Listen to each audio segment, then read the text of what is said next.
The following program is made possible in part by Organic Valley Family of Farms, organic and family-owned since 1988. Learn more at organicvalley.coop. By Park Foundation, dedicated to heightening public awareness of critical issues. And by support from listeners like you, helping air Bioneers radio programs worldwide free of charge. Visit Bioneers.org. Welcome to the Bioneers, Revolution from the Heart of Nature. A worldview that understands indigeneity is a paradigm of regeneration, a worldview rooted in enduring values, in what we call our original instructions, common themes of reciprocity, of gratitude, of responsibility, of generosity, of forgiveness, of humility, of courage, of sacrifice, and of course, love. But these values are not just words. We need to live them. It's all alive. It's all connected. It's all intelligent. It's all relatives. We stand at the threshold of a historic opportunity in the human experiment to reimagine how to live on Earth in ways that honor the web of life, each other, and future generations. It's a revolution from the heart of nature and the human heart. In this series, The Bioneers, Revolution from the Heart of Nature, we celebrate social and scientific innovators with breakthrough solutions for restoring people and planet, creating a future environment of hope.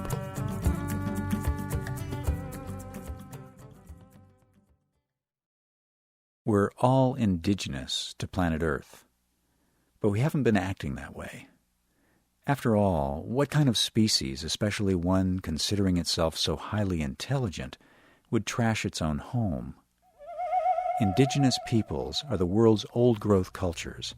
Despite genocide and colonization, many have survived and lived on the same lands for centuries or millennia. As a result, they've developed an intimate knowledge of their places, using what's called TEK, Traditional Ecological Knowledge. They've acted as guardians of biological diversity, managing complex reciprocal relationships between diverse ecologies and human cultures. Their eyes are on the time horizon of 7 generations, the long haul. At this unprecedented moment of globalized environmental collapse, it's going to take the best of Western science and high tech, as well as the indigenous science of TEK, to get through this keyhole in human evolution. Native leaders are both reminding and challenging all people today that we all need to re-indigenize ourselves. But how? This is Conspiracy of Ancestors, the Indigeneity Essentials, with cultural ecologist and indigenous scholar and activist Dr. Melissa K. Nelson. My name is Neil Harvey. I'll be your host. Welcome to the Bioneers, Revolution from the Heart of Nature.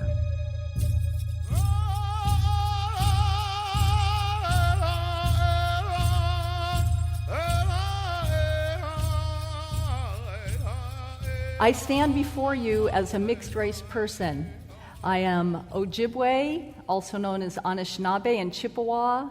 I am Cree. I am Métis, a mixed-race person.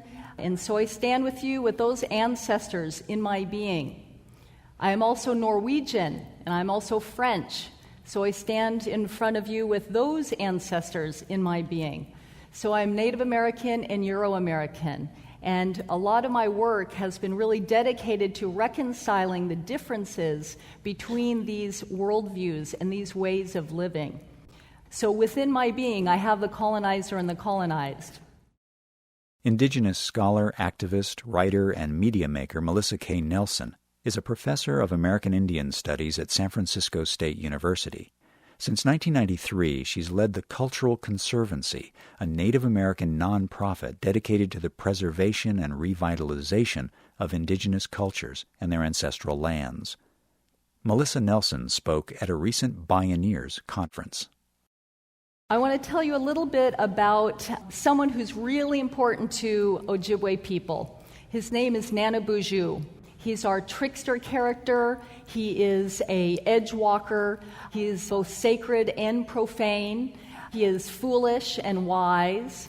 He's our comic relief and a really, really interesting character.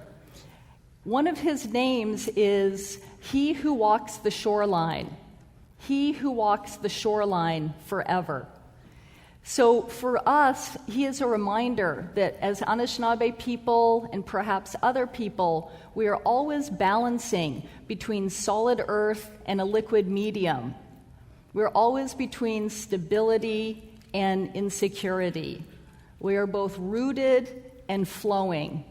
And so we are also on the edge of consciousness and unconscious, waking and dreaming. So he reminds us that we have all of these different elements involved.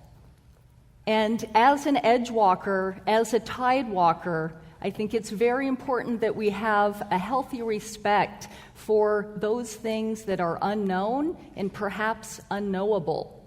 Out on the edge, Nana Boozhoo reminds us what Kurt Vonnegut says, that out on the edge, you can see all kinds of things that you cannot see from the center.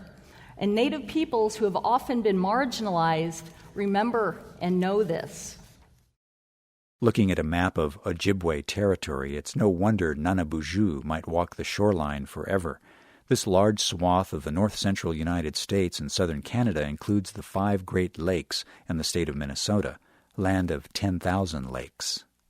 Nana Boozhoo exemplifies a worldview deeply rooted in natural law as well as in the complexity of the human condition. As in most Native traditions, the perspective is both practical and symbolic. Melissa Nelson. It's common knowledge in biology and ecology that the edges or the ecotones of ecosystems are places of the highest fertility, highest diversity, and highest stability. So when you have a wetland, for example, you have fresh water coming in from a creek or a river, you have salt water coming in from the ocean, you create brackish water, a mixture of salty water and fresh water, you have plants that are adapted both to the fresh water and the salt water. You have species, microorganisms that are able to adapt to this mixture of salinity and fresh water, and they are incredibly resilient to have that level of adaptability to a mixing of temperatures, of salinity, of turbidity. And so this is a scientific fact at this point that these ecotones are very, very important, rich places. So these ecological edges are reflected and mirrored in these cultural edges. And today, as mixed race people, as people trying to go back to nature and find truly sustainable ways to live, we need to honor these cultural mixing zones rather than marginalize them.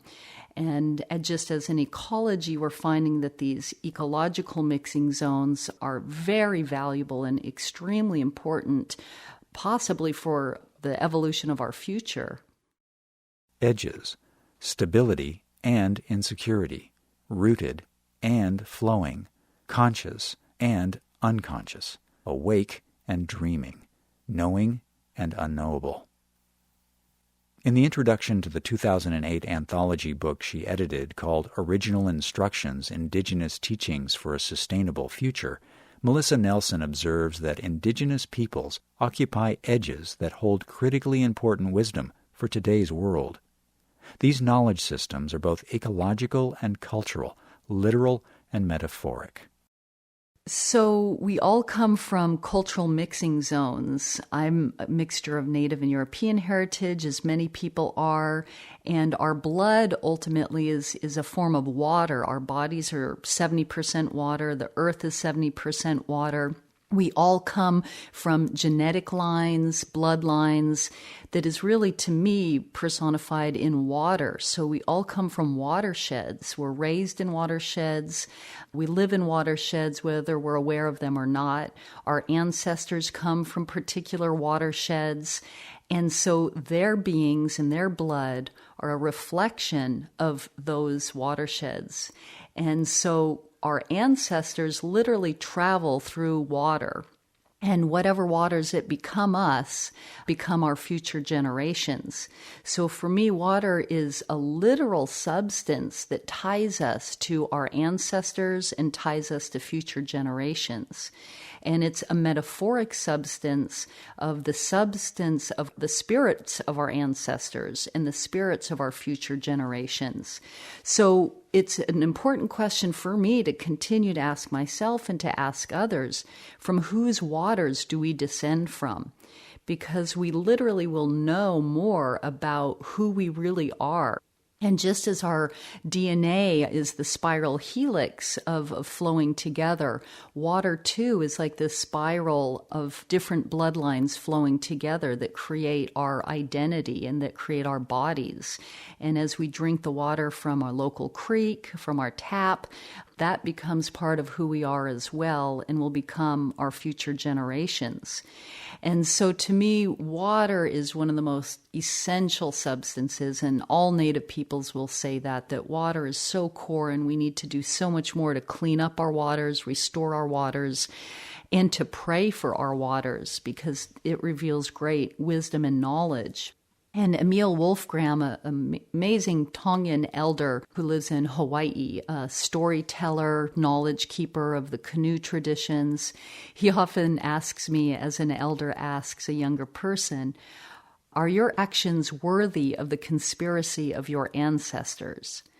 A very, very profound question, meaning, are our actions living up to all of those bloodlines and all of those dreams and all of those prayers that went into people surviving in a particular ecosystem at a particular time, having visions and dreams for a future community of health and resilience? So it's a very important question to ask, to connect us to the past, but also to connect us to the future. A conspiracy of ancestors, connecting us to past and future to know who we are. Melissa Nelson believes the process of re-indigenization also means we have to decolonize our minds, hearts, bodies, and spirits, and revitalize healthy cultural traditions. According to the Lenni Lenape scholar Jack Forbes, one of my great teachers, when Columbus came to this land, he brought a powerful disease. Yes, smallpox, yes, measles, many of those, but an even greater disease, that of taking power and consuming life to the point of becoming a cannibal. He outlines this in his book, Columbus and Other Cannibals.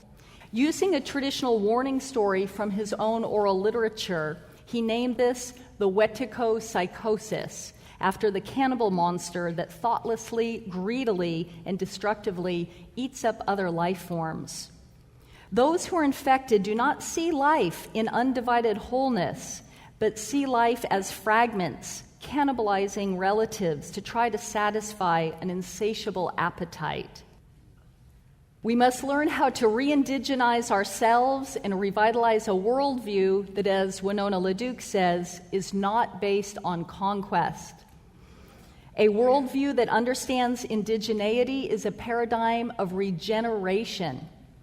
A worldview that has many diverse expressions based on the distinct land bases and cultures and waterscapes that they emerge from, but a worldview rooted in enduring values, in what we call our original instructions, common themes of reciprocity, of gratitude, of responsibility, of generosity, of forgiveness, of humility, of courage, of sacrifice, and of course, love. But these values are not just words. We need to live them. We need to dutifully follow them in integrated actions every day as if our life depended on them. Because you know what? They do. Individually, we must build our resistance and our immunity to consumer capitalism, to this Wetiko disease. Practicing our original instructions as Native peoples is key. It's our moral compass that keeps us in line. Eating natural, whole, organic Native foods helps keeps our bodies strong and healthy. Learning the languages of our ancestors keeps our voices strong so that we can speak out when we see injustice. Getting to know our local habitats and neighborhoods keeps our communities strong. Learning about and supporting the traditional ecological knowledge of local Native communities gives us greater understanding of how to be native to place and how to become good place makers. All of this strengthens our integrity as human beings and provides more tools for resilience. So re-indigenization means remembering and living these original instructions, regardless of what culture we come from. We all have earth-based worldviews and practices in our heritage, if we go back far enough, in our DNA. Let's find them, let's remember them, and let's practice them within the complexities of this modern life. As Native American poet and musician John Trudell puts it, DNA stands for descendants and ancestors. If we go back far enough, our people were all indigenous to a place. We knew how to be good placemakers. We knew what the essentials were. When we return, Melissa Nelson further explores the original instructions and reminds us that although we may have come over on different ships, we're all in the same boat now. This is Conspiracy of Ancestors, the Indigeneity Essentials. I'm Neil Harvey. You're listening to the Bioneers, Revolution from the Heart of Nature.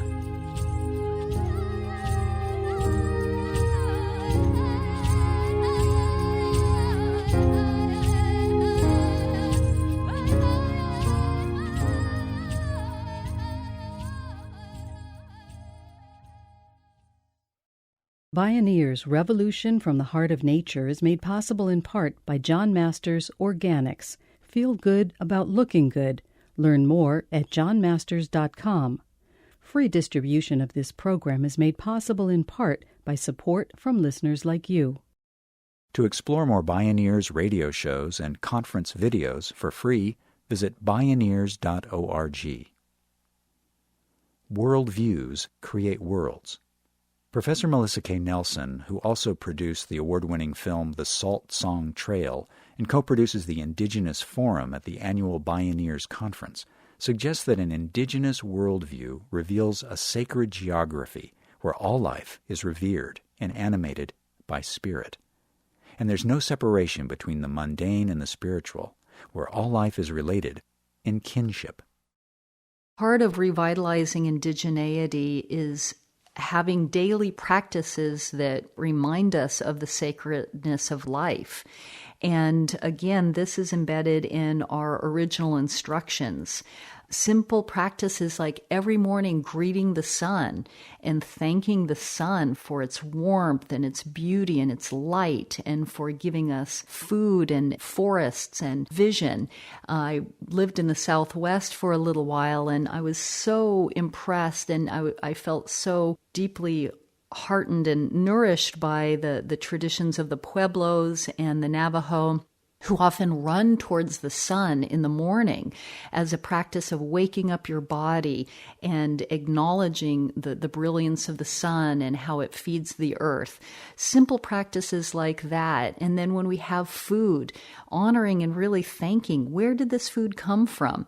Whose hands went into making this food, growing this food, transporting this food? How did it get from the earth onto our table, and then it's going to go into our bodies? Is it food that's really going to nourish our bodies, or is it food that's going to toxify our bodies? And to really ask ourselves that, are we slowing down enough to just give thanks for our food? And again, in our busy lifestyle, that's often hard to do. Sadly, many peoples have been traumatized by various life events. That often leads to forms of addiction.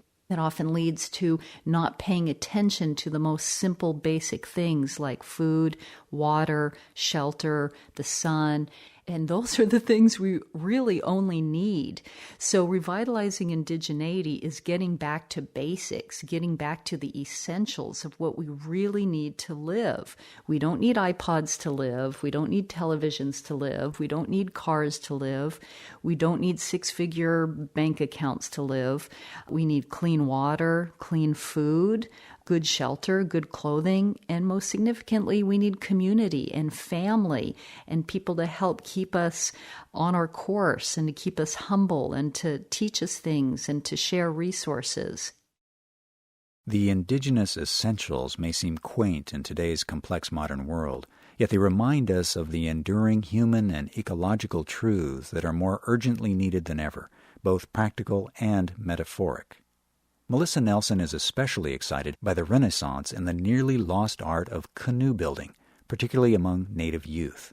From the Great Lakes to the Pacific Ocean, from Lake Tahoe to Lake Titicaca, indigenous peoples are revitalizing the ancient art in collaboration with California Indian artists and leaders, supported by Hawaiian and Maori canoe makers and the Cultural Conservancy.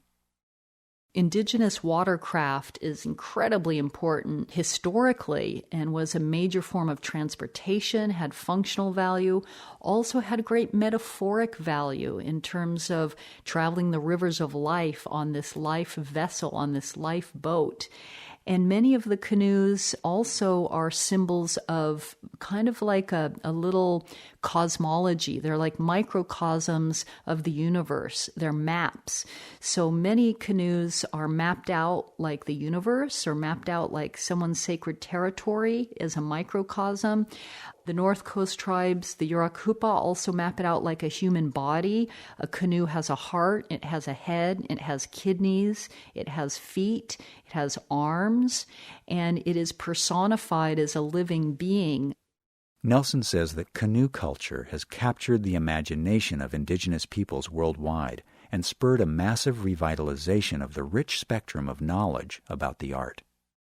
We're teaching them about interaction with the plants, a strong ethnobotany component, relationship with the tules for making tule boats, relationship with redwoods for the redwood dugout canoes or the plank canoes for making rafts, and all the cordage that's put into that.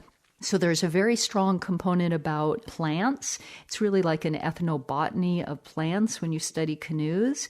We also want to study watersheds and water quality, so we're developing curriculum around that. With the help of Hawaiian and Maori elders, Native youth are learning to navigate by the stars, read the weather, the winds, and waves. Melissa Nelson says each canoe is unique because it's native to place and culture, lovingly handcrafted with materials from its tribal homeland, Ojibwe birch bark, pomo tule, the northern Yurok and Hupa redwood dugout canoes, and the Hawaiian double-hulled ocean voyaging canoes. The most important thing is that we're all rowing in the same direction, that we're all rowing towards a sustainable, resilient, beautiful, healthy world where people are honored, where people are respected, where the beautiful living earth is taken care of and nurtured and given back to, so that we're not taxing and overexploiting Mother Earth and all our relatives. We're in the same global boat, but we're all in our different individual boats, and we're moving in the same direction. And this is really tied to a beautiful ancient teaching of the Haudenosaunee, the great Six Nations Iroquois, when they first made their treaties with the British back in the 1600s. They said, we will be in our canoe and you will be in your canoe, meaning the native Haudenosaunee and the British, and we will be rowing in the same direction. But the Haudenosaunee will not try to get in the British canoe, and the British will not try to get in the Haudenosaunee canoe. So they will not try to be who they are not, but they will be in cooperation, in peace and friendship, and moving in the same direction. Because ultimately, as human beings, we all need the same things to survive.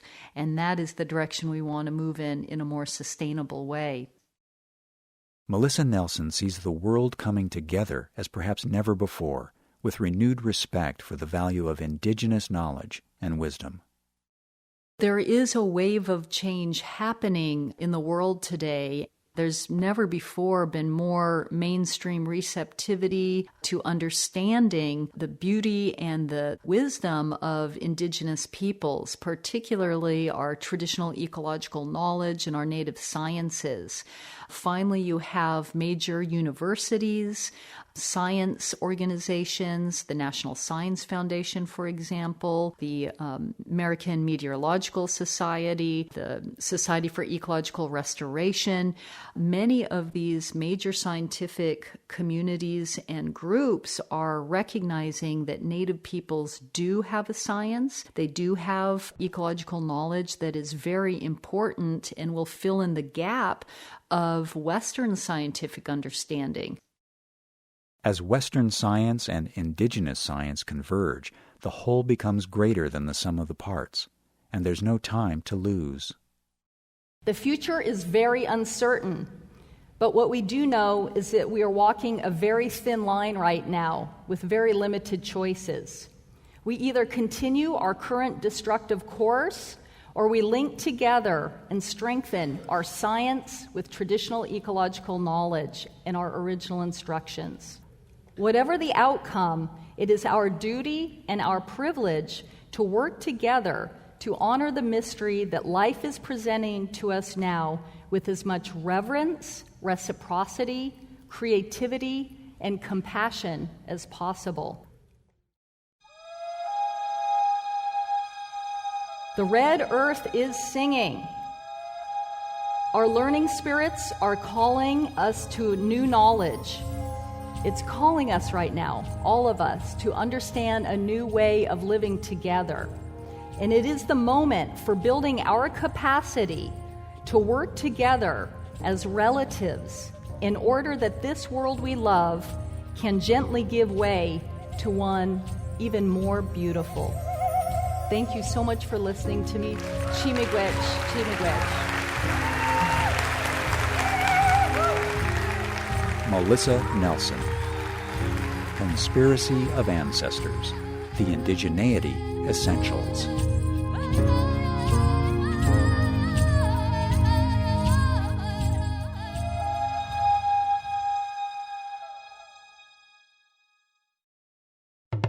You can listen to a variety of Bioneers radio shows and view conference videos online at bioneers.org, where you can also learn about attending the National Bioneers Conference or a local Bioneers conference near you. The Bioneers Revolution from the Heart of Nature is a production of Collective Heritage Institute. Executive producer Kenny Ausubel. Written by Catherine Stifter and Kenny Ausubel. Senior producer Neil Harvey. Managing producer Stephanie Welch. Production management Aaron Leventman and Nicole Spangenberg. Interview recording engineer Colin Farish. Our theme music is taken from the album Journey Between by Baka Beyond and used by permission of Hannibal Records, a Rykodisc label. Additional music was made available by Bison Head Records at bisonhead.com. For more music information, please visit bioneers.org. The opinions expressed in the Bioneers Revolution from the Heart of Nature radio series are those of the presenters and are not necessarily those of Collective Heritage Institute, the underwriters, or this radio station. My name is Neil Harvey. Thank you for listening. I invite you to join the Bioneers in inspiring a shift to live on Earth in ways that honor the web of life, each other, and future generations. This is program number 0712. This series is made possible by Organic Valley Family of Farms, organic and family-owned since 1988. Learn more at organicvalley.coop. And by Park Foundation, dedicated to heightening public awareness of critical issues.